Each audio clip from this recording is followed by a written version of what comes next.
সাবেক প্রধানমন্ত্রী শেখ হাসিনা ও সাবেক দুই মন্ত্রীসহ 7 জনের বিরুদ্ধে হত্যা মামলা দায়ের করা হয়েছে। ঢাকা চিফ মেট্রোপলিটন ম্যাজিস্ট্রেট আদালতে মামলার শুনানি অনুষ্ঠিত হয়। মেট্রোপলিটন ম্যাজিস্ট্রেট রাজেশ চৌধুরীর আদালতে এর শুনানি হয়েছে, যার রায় পরে দেওয়া হবে। আদালত সূত্রে জানা গেছে, সাবেক প্রধানমন্ত্রী ছাড়াও সাবেক সেতুমন্ত্রী ও আওয়ামী লীগের সাধারণ সম্পাদক ওবায়দুল কাদের, সাবেক স্বরাষ্ট্রমন্ত্রী আসাদুজ্জামান খান কামাল, পুলিশের সাবেক মহাপরিদর্শক চৌধুরী আব্দুল্লাহ আল মামুন, যুগ্ম কমিশনার বিপ্লব কুমার সরকার, অতিরিক্ত কমিশনার হারুনুর রশিদ ও ডিএমপি কমিশনার হাবিবুর রহমানকে আসামি করা হয়েছে। অবশেষে শেখ হাসিনা সহ 7 জনের বিরুদ্ধে মামলা দায়ের করা হয়েছে। ভারত এখন বাধ্যতামূলক শেখ হাসিনাকে গ্রেপ্তার করে বাংলাদেশে পাঠাতে বাধ্য হবে, এমনটি হুঁশিয়ারি দিয়েছেন আদালত সহ ডক্টর ইউনূস। চলুন আমরা বিস্তারিত ভিডিওতে দেখি যে খালেদা জিয়ার চেয়েও জেল খাটবে শেখ হাসিনা। এবং আমি শুরু করলাম, অনেকেই হয়তো ভয় পাচ্ছে, শেখ হাসিনার বিরুদ্ধে মামলা করতে চায় না। আমাকে অনেকেই মামলার আগে বলেছিলেন যে তুমি এটাতে যেও না, এই জন্যই আমি এই বিবেকের কারণে মামলাটা করলাম। তারপরেও আমার কথা হচ্ছে যে শুধু এই একটা না, জুলাইতে সমস্ত বাংলাদেশে যত মানুষ, যত ছাত্র, যত শিশু, যত বৃদ্ধ, প্রত্যেকের খুনের বিচার চাই। এবং আমি শুরু করলাম, অনেকেই হয়তো ভয় পাচ্ছে, শেখ হাসিনার বিরুদ্ধে মামলা করতে চায় না, অনেকেই হয়তো মনে করছে যে তার অনেক ক্ষতি হবে। আমাকে অনেকেই মামলার আগে বলেছিলেন যে তুমি এটাতে যেও না, কিন্তু শুধুমাত্র বিবেকের কারণ নয়, যে এই ছেলেটাকে কেউ কোনোদিন অ্যাটেনশনই দিল না। একটা লোক মারা গেল মাথায় গুলি খেয়ে, কেউ কিছু বললো না, গেলও না তার বাড়িতে। এই জন্যই আমি এই বিবেকের কারণে মামলাটা করলাম। আমার নাম আমির হামজা শাতিল, আমি একজন সাধারণ ব্যবসায়ী, আমার একটা গরুর খামার আছে কল্যাণপুরে। এখনো ফিল করছি না, আমি আমার সাহস নিয়ে থাকবো। এরপরে যা হয় ফয়সালা তো আল্লাহর পক্ষ থেকে আসে, যা হয় এটা হবে। আমি এই মামলা শেষ পর্যন্ত লড়বো ইনশাল্লাহ। মোহাম্মদপুরের বছিলায় 40 ফিট রাস্তার উপরে যে মামলার যে ভিকটিম, একজন মুদি দোকানদার আবু সাইদ, সে রাস্তা পার হওয়ার সময় পুলিশের গুলিতে মাথায় গুলিবিদ্ধ হলে সে ঘটনাস্থলে মারা যায়।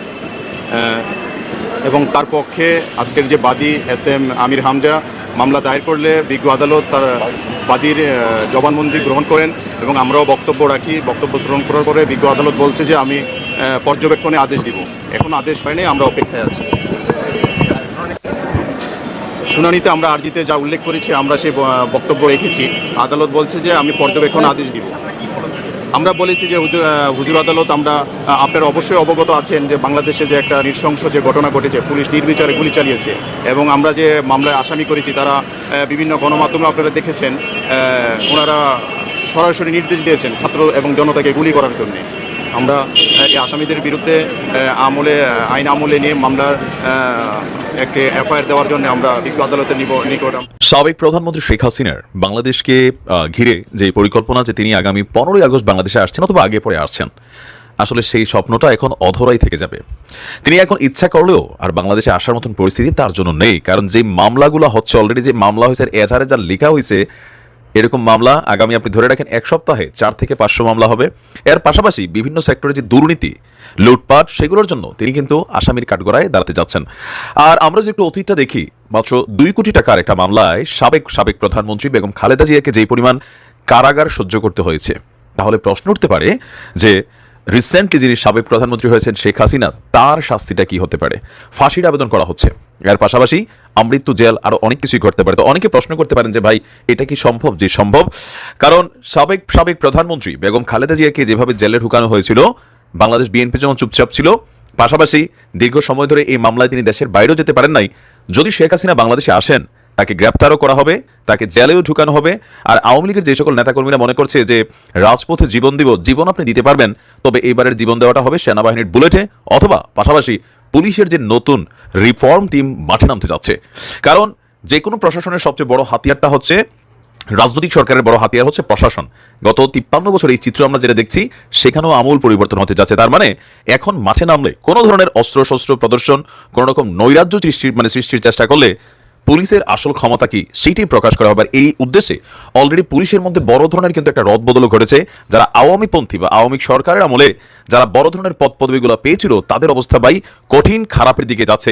তো আসুন দেখি মামলাটা কি হলো বা কি আসলে ঘটনা। শেখ হাসিনা সহ 7 জনের বিরুদ্ধে আপনার একটা হত্যার অভিযোগে মামলার আবেদন করা হয়েছে। আর এই মামলাটা করছেন মুদি দোকানি আবু সাইদকে হত্যার জন্য এই মামলার আবেদন করা হয়েছে।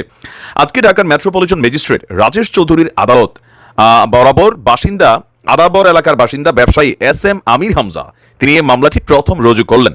একজন সচেতন নাগরিক হিসাবে একজন নিরীহ নাগরিককে হত্যার বিচার চেয়ে এই মামলা করেছেন এই ব্যবসায়ী। তো এটা বাংলাদেশের একটা কমন চিত্র। আপনি দেখবেন বেগম খালেদা জিয়া বা আরো অন্যান্য বিভিন্ন রাজনৈতিক ইস্যুতে মামলাগুলো যারা করে মূল ঘটনার সাথে যারা কানেক্টেড তারা করতে সাহস পায় না, করা হয় থার্ড পার্টি দিয়ে। বাট তো এই ব্যক্তি কেন করলেন, তার বক্তব্য হচ্ছে যে তিনি শুরু করছেন, অনেকেই মামলা করতে ভয় পাচ্ছেন শেখ হাসিনার নামে, আর তার এই শুরুয়াতের পরে অসংখ্য মামলা দায়ের হবে। আর আবেদনে মামলার অপর আসামিরা হলেন সাবেক পরিবহন ও সেতুমন্ত্রী ওবায়দুল কাদের, সাবেক স্বরাষ্ট্রমন্ত্রী Asaduzzaman Khan Kamal, IGP Abdul Al Mamun, DMP commissioner Habibur Rahman, অতিরিক্ত আইজিপি ডিবি হারুন, অতিরিক্ত যুগ্ম কমিশনার বিপ্লব কুমার। আর গত 5ই আগস্ট থেকে প্রধানমন্ত্রীর দায়িত্বপদ থেকে পদত্যাগ করার পর এই তার বিরুদ্ধে প্রথম মামলা হল। তো মামলার এজাহারে কি আছে? এজাহার বলছে সম্প্রতি সরকারি চাকরিতে কোটা সংস্কার আন্দোলনে হাজার হাজার ছাত্র জনতা মিছিল সমাবেশ করেছিল। শান্তিপূর্ণ মিছিলে দেশের বিভিন্ন এলাকায় নির্বিচারে গুলি হয়, বহু ছাত্র জনতা নিহত হয়েছেন। 19 জুলাই মোহাম্মদপুরে বসিলার আপনার একজন বাসিন্দা 40 ফিট এলাকায় ছাত্র জনতা শান্তিপূর্ণ মিছিল সমাবেশ করছিল, সেখানে পুলিশ নির্বিচারে গুলি করে। আর রাস্তা পার হওয়ার সময় স্থানীয় মুদি দোকানদার আবু সায়েদ তিনি মাথায় গুলিবিদ্ধ হন, পরে তিনি মৃত্যুবরণ করেন। নিহত সায়েমকে তার গ্রামের বাড়ির পঞ্চগড়ের বৌদা উপজেলার নতুন বস্তি প্রধান হাটে দাফন করা হয়েছে। তার মা, স্ত্রী, ছেলে, সন্তান সেখানেই থাকে। এই কারণে ঢাকায় মামলা করতে অপারগ আর বিবেকের তাড়নায় আইনের শাসনকে প্রতিষ্ঠার জন্য এই মামলা করেছেন। মামলার অভিযোগ বাদী বলছেন সাবেক প্রধানমন্ত্রী শেখ হাসিনা কোটা সংস্কার আন্দোলন কঠোর হস্তে দমন করার জন্য বারবার নির্দেশ দিয়েছিলেন। কাদের এবং আসাদুজ্জামান খান কামাল তাদের নির্দেশে পুলিশের আইজিপি এবং ঊর্ধ্বতন কর্মকর্তারা পুলিশদের নির্দেশ দিয়ে মিছিলে গুলি চালায়। পরস্পর যোগসাজশে উক্ত উল্লেখিত আসামিরা এই হত্যাকাণ্ড ঘটিয়েছে আর এটার বিচার হওয়া প্রয়োজন। তিনি ফাঁসি দাবি করেছেন। আপনি নিশ্চিত থাকেন যে আগামী 1 সপ্তাহের মধ্যে শেখ হাসিনার নামে মিনিমাম 3 থেকে 400 মামলা ফাইল করা হবে। এখন বিচার বিভাগে যে আমূল পরিবর্তন আসছে, অথবা ছাত্র আন্দোলনের যেই সমন্বয়ক আসিফ মাহমুদ তিনিও ডাক দিয়েছেন সারা বাংলাদেশে যতগুলো ঘটনা ঘটছে প্রত্যেকে মামলা করেন। আর এই মামলার বাদী 100% হতে যাচ্ছে শেখ হাসিনা বা আওয়ামী লীগের ঊর্ধ্বতন নেতা, এমপি, মন্ত্রী বা পুলিশের খুবই ঊর্ধ্বতন মানুষরা যারা এই ঘটনাগুলোতে সাপোর্ট করেছিলেন। তাহলে পরিস্থিতি কোন দিকে যাচ্ছে? বাংলাদেশ আওয়ামী লীগের নেতাকর্মীরা যারা আছেন তাদেরকে আমি একটা জিনিস শিক্ষা নিতে বলি। এখানে দেখেন পরিস্থিতি অনেক সময় বুঝতে হয়। 2014-তে বিএনপির যে সাংগঠনিক সক্ষমতা ছিল, 2009-এ যেটা ছিল সেটাকে আস্তে আস্তে কোমর ভেঙে দিয়েছে। রাজপথে দাঁড়ানোর ক্ষমতাটাই কিন্তু হারাই ফেলছিল, কেন? প্রশাসন মিসইউজ ছিল। তো এখন তো প্রশাসন একটা নিরপেক্ষ নিউট্রাল আসবে। তো সেই নিরপেক্ষ নিউট্রাল প্রশাসনের চোখে আসামে কিন্তু সব আওয়ামী লীগের নেতাকর্মী যারা ঊর্ধ্বতন পর্যায়ে কাজ করেছেন, ইভেন এই ঘটনাগুলোতে ভূমিকা রাখছেন। বুঝতে পারছেন? আপনি যদি ভাবেন যে পুলিশ এখন নিরপেক্ষ, তো নিরপেক্ষ পুলিশ অ্যাকশন নেবে কার বিরুদ্ধে? অপরাধীর বিরুদ্ধে। আর প্রত্যেকটা মামলার আসামি কারা হতে যাচ্ছে? অপরাধী হতে যাচ্ছে আওয়ামী লীগের একদম সিনিয়র লিডার থেকে শুরু করে যারা আছে। পুলিশই ঘটনা ঘটাবে, তবে আগে ঘটাইছে রাজনৈতিক পারপাসে, আর এখন ঘটাবে নিরপেক্ষভাবে। সো যারা মনে করছেন অস্ত্রশস্ত্র দাওটাও নিয়ে রাজপথে নেমে যাবেন, এটা করবেন সেটা করবেন, সেনাবাহিনীর অ্যাকশন ক্রিয়েট হবে, পাশাপাশি পুলিশের অ্যাকশন ক্রিয়েট হবে। নেতা দেশ থেকে পালাই গেছে, এত তাড়াহুড়া করে রাজপথে নামেন, তবে কোনো সহিংস মেন্টালিটি নিয়ে যদি নামেন আপনার কপালে ভাই দুঃখ আছে, কারণ অ্যাকশন একটা হবে। আজকেও স্বরাষ্ট্র মন্ত্রণালয়ের উপদেষ্টা ব্রিগেডিয়ার শাখাত হোসেন বলছিলেন যে একটা অ্যাকশন হবে। 2 দিন আগে ডক্টর ইউনূস বলছিলেন অ্যাকশন শুরু হলে সমর্থন দিতে হবে। তো প্রত্যেকটা এলাকায় বর্তমানে আপনি যদি ধরেন 5টা চিহ্নিত সন্ত্রাসীর নাম জিজ্ঞেস করেন, 4টাই পাবেন আওয়ামী লীগের মধ্যে। এই মুহূর্তে রানিং গত 15 বছর এই টিমটা কিন্তু তৈরি হয়েছে। প্রত্যেকটা এলাকায় 5টার মধ্যে 4টা এখন আওয়ামী লীগের আছে। তো পুলিশ যদি কোনো অপারেশন পরিচালনা করে, সরকার যদি কোনো বিশেষ অভিযান পরিচালনা করে, তো সেই অভিযানে যারা সাফা হয়ে যাবে সেটা হচ্ছে আওয়ামী লীগের যারা সন্ত্রাসী কর্মকাণ্ড চালানো ব্যক্তিবর্গরা আছেন, তারা আমজনতা।